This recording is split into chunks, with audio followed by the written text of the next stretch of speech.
DNA में आज हम अपने विश्लेषण की शुरुआत एक तस्वीर के साथ करेंगे। यह तस्वीर जम्मू कश्मीर के श्रीनगर की है जो हम आपको दिखाने वाले हैं, और कांग्रेस की तरफ से जारी किए गए ये वीडियो। इस वीडियो में आप राहुल गांधी को अपनी बहन प्रियंका गांधी के साथ बर्फ में मस्ती करते हुए देख सकते हैं।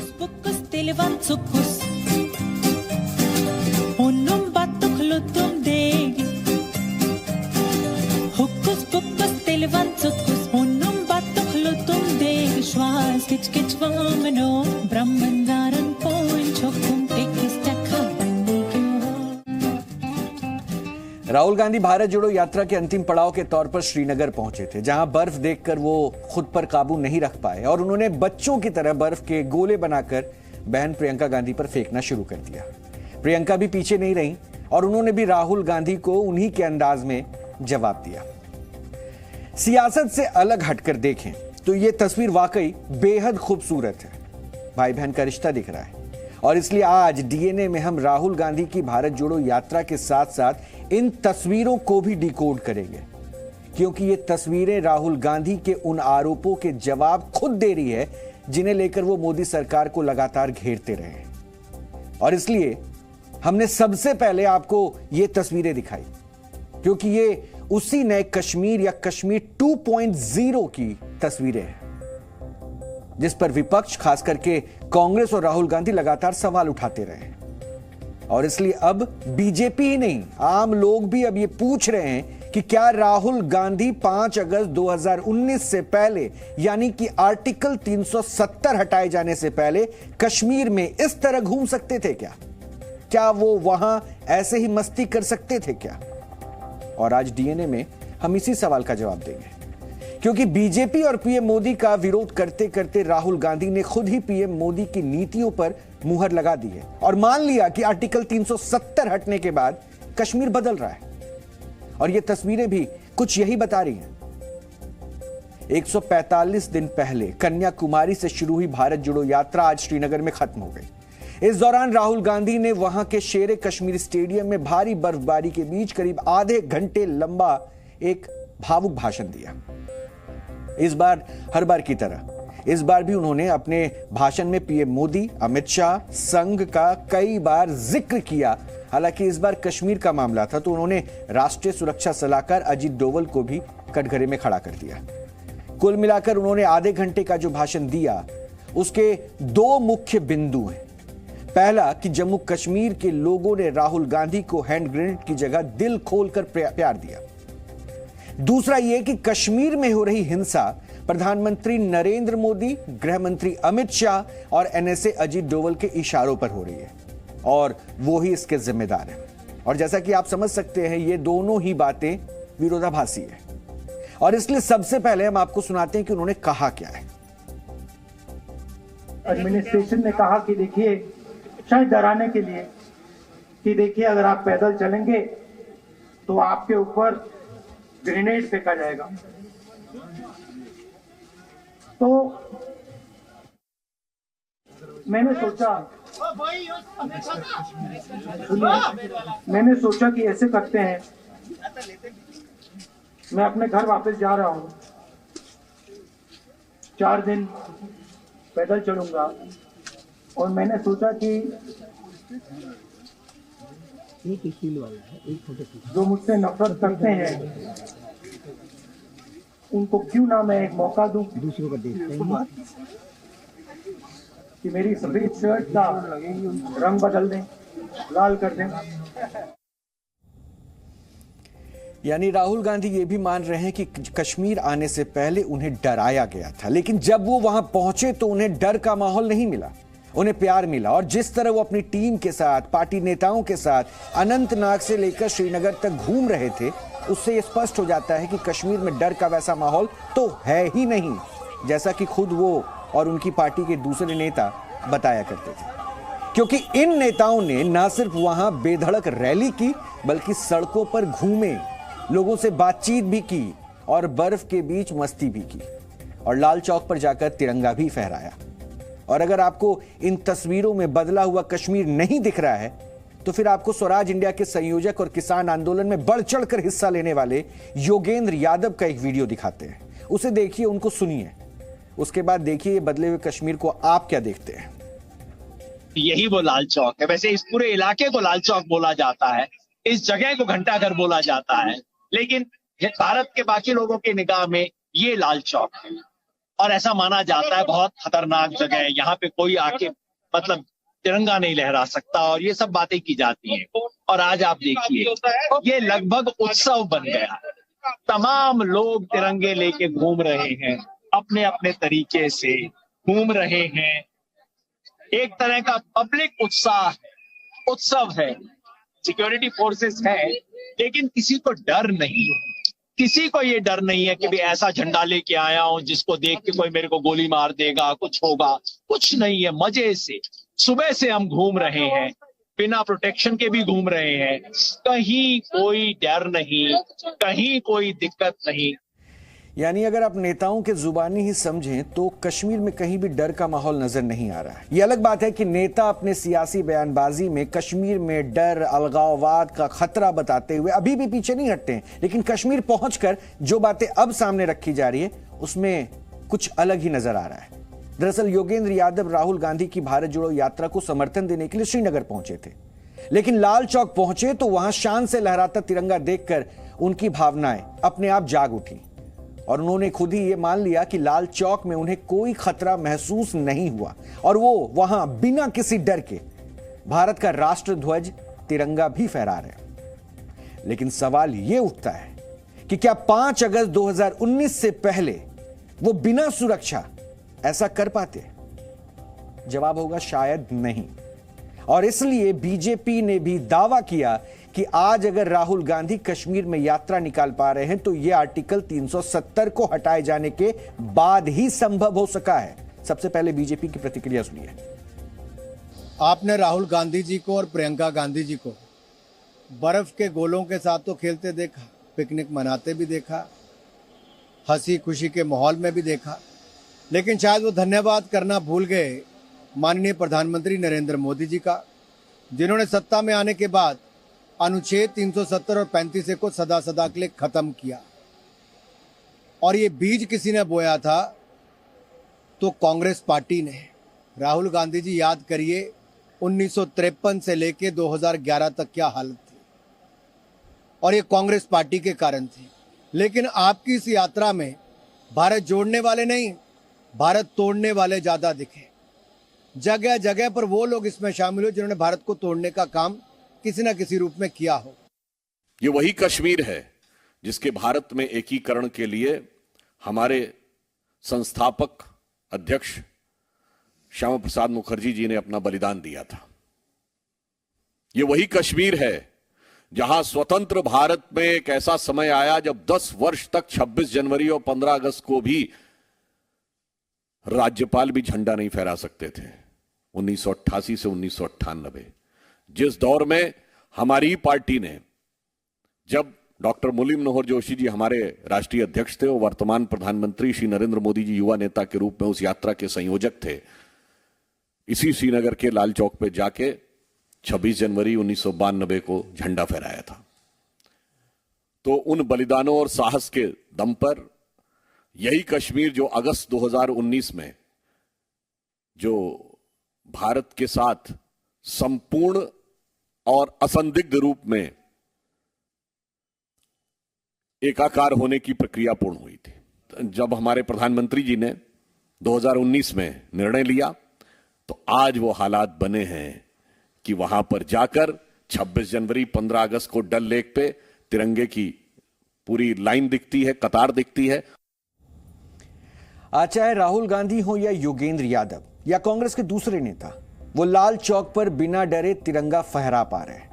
वैसे तो वहां 5 अगस्त 2019 के बाद से ही तिरंगा लहरा रहा है, लेकिन उसके पहले ऐसा करना किसी चुनौती से कम नहीं था।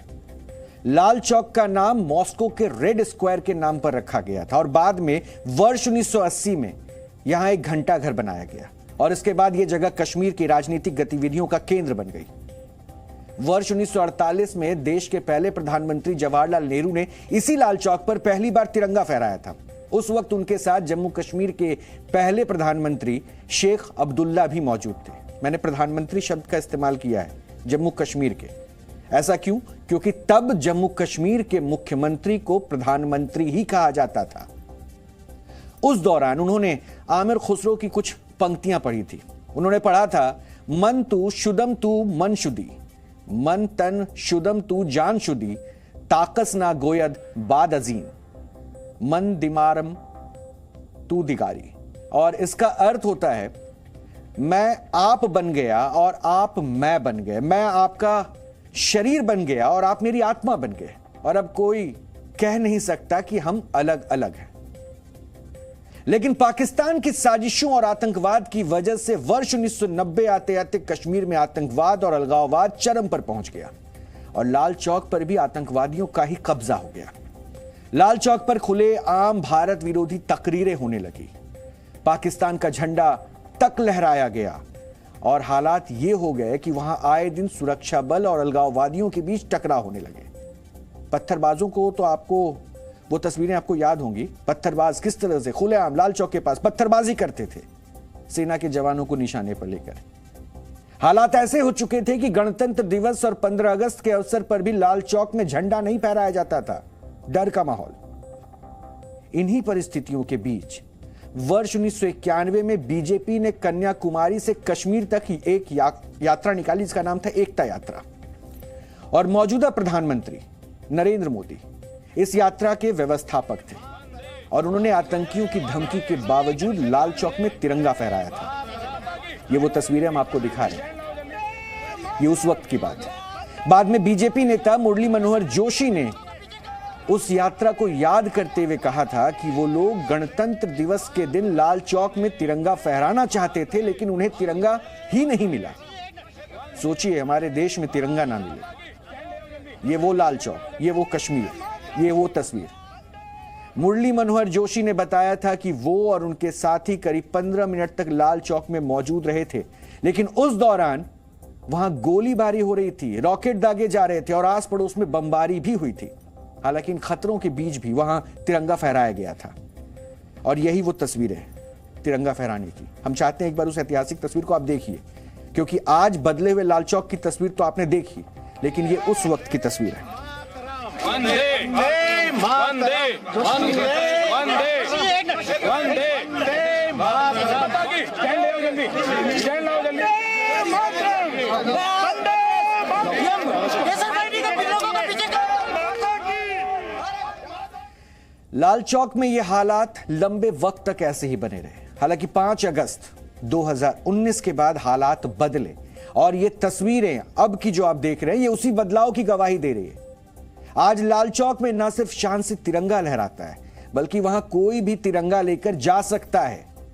यानी लाल चौक में तिरंगा फहराकर राहुल गांधी और उनकी टीम ने केंद्र सरकार के दावे पर मुहर लगा दी है और यह मान लिया है कि आज कश्मीर पहले के मुकाबले ज्यादा सुरक्षित है और मुख्य धारा के ज्यादा करीब है। राहुल गांधी ने आज बीजेपी नेताओं को चुनौती दी कि वो भी उन्हीं की तरह कश्मीर में यात्रा करके दिखाएं, और ऐसे में आज उन्हें वर्ष 1991 की ये तस्वीर भी बार बार देखनी चाहिए जो हम आपको दिखा रहे हैं, क्योंकि बीजेपी नेताओं ने ये यात्रा तब की थी जब आतंकवाद अपने चरम पर था और लाल चौक में तिरंगा फहराना तो दूर, वहां तिरंगा लेकर घूमना भी खतरे से खाली नहीं था। अब राहुल गांधी के भाषण के दूसरे हिस्से का भी विश्लेषण करते हैं, क्योंकि ये तो पहला हिस्सा था। यानी जिस 370 को हटने को लेकर जिस तरह से विवादास्पद बयानबाजियां होती रही, अलगाववाद की बात होती रही, कश्मीर में टूट फूट की बात होती रही, कश्मीर के साथ बेईमानी की बात होती रही, वो सब आज नजर आ गया। यानी विपक्ष जो इल्जाम लगा रहा था, सरकार बार बार कह रही थी कि यह बदलते हुए कश्मीर की तस्वीर है और शायद यह बदलाव लाल चौक पर तिरंगा फहराकर और खुशनुमा माहौल के साथ आज सबने देख भी लिया।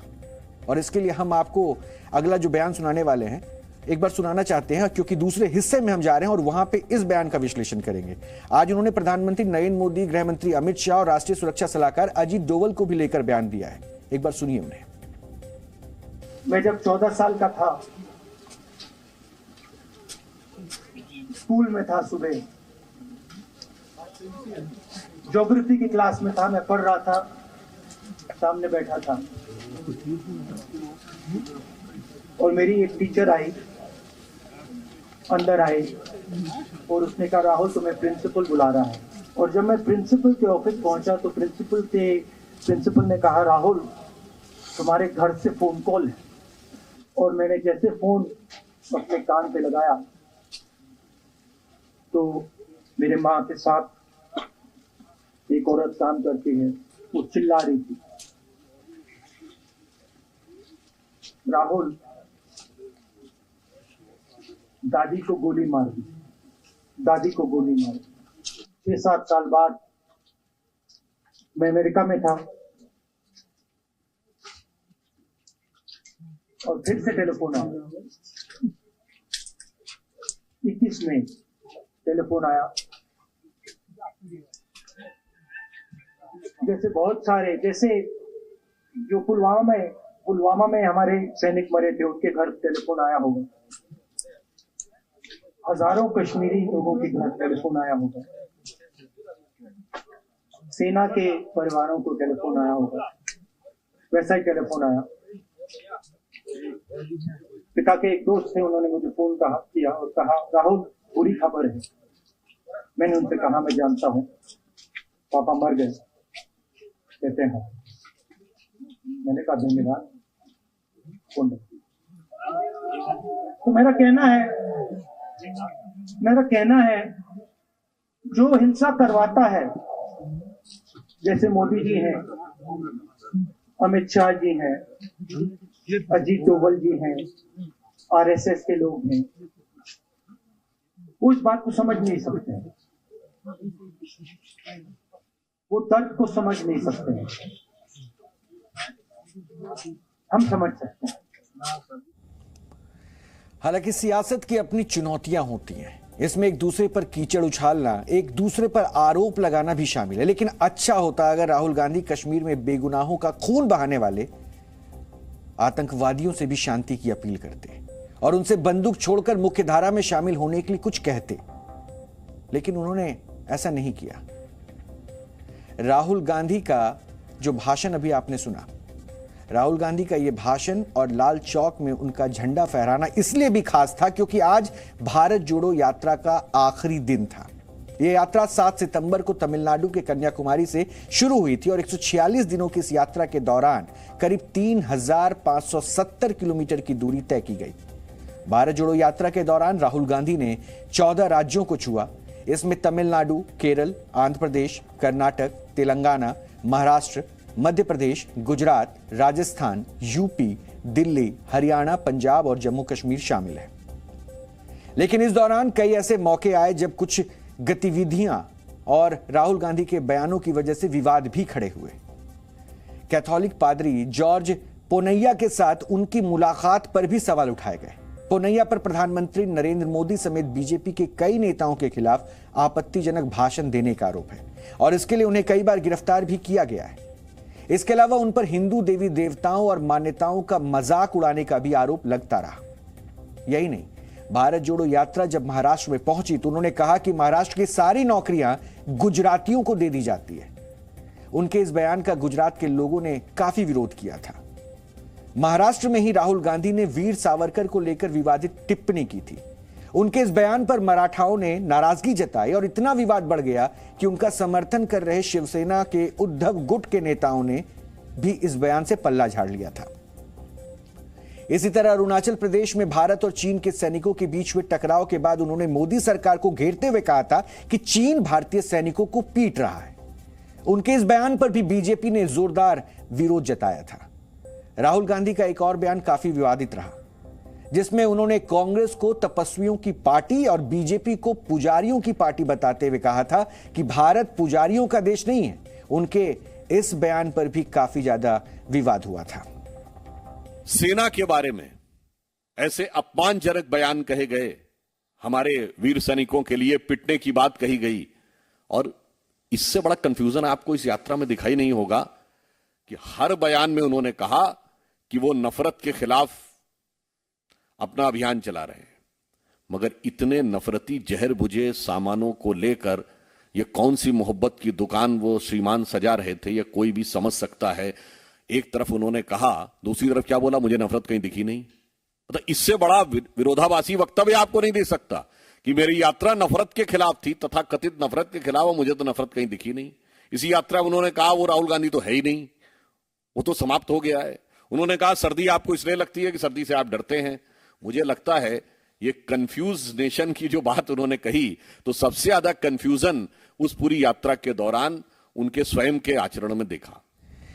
यह शायद आजाद भारत की सबसे बड़ी सियासी यात्रा थी, और अब जब यह यात्रा पूरी हो चुकी है, तब सियासी विशेषज्ञों से लेकर कांग्रेस के लोग भी इस बात का आकलन कर रहे हैं कि इससे कांग्रेस और राहुल गांधी को कितना फायदा पहुंचा, क्योंकि इसी दौरान यह यात्रा गुजरात और हिमाचल प्रदेश जैसे चुनावी राज्यों से गुजरी ही नहीं। हालांकि हिमाचल प्रदेश में पार्टी को जीत मिली, लेकिन गुजरात के विधानसभा चुनाव और दिल्ली नगर निगम के चुनाव में कांग्रेस की करारी शिकस्त हुई। हालांकि कांग्रेस और राहुल गांधी इस यात्रा को राजनीति से ना जोड़ने की बात कह रहे हैं, लेकिन फिर भी यह यात्रा इससे अछूती नहीं रही है। यानी इस यात्रा को लेकर सबने अपने अपने तर्क दे दिए, और जितने राज्यों के बारे में हमने बताया, उसके बाद अब सवाल यह भी उठा कि और भी हिंदुस्तान में राज्य है, क्या राहुल गांधी उन्हें नहीं जोड़ने गए? खैर, तर्क अपने अपने होंगे, लेकिन कश्मीर के जिस मुद्दे से हमने शुरुआत की थी, उस मुद्दे पर ही लाकर आपको यह तो कम से कम आज एहसास हो गया होगा कि 370 हटने को लेकर लगातार जितने भी बयानबाजियां आपने सुनी, देखी, वो आज विपक्ष नहीं, विपक्ष की तस्वीरों से ही साफ हो गया कि कश्मीर में वाकई बदलाव हुआ है।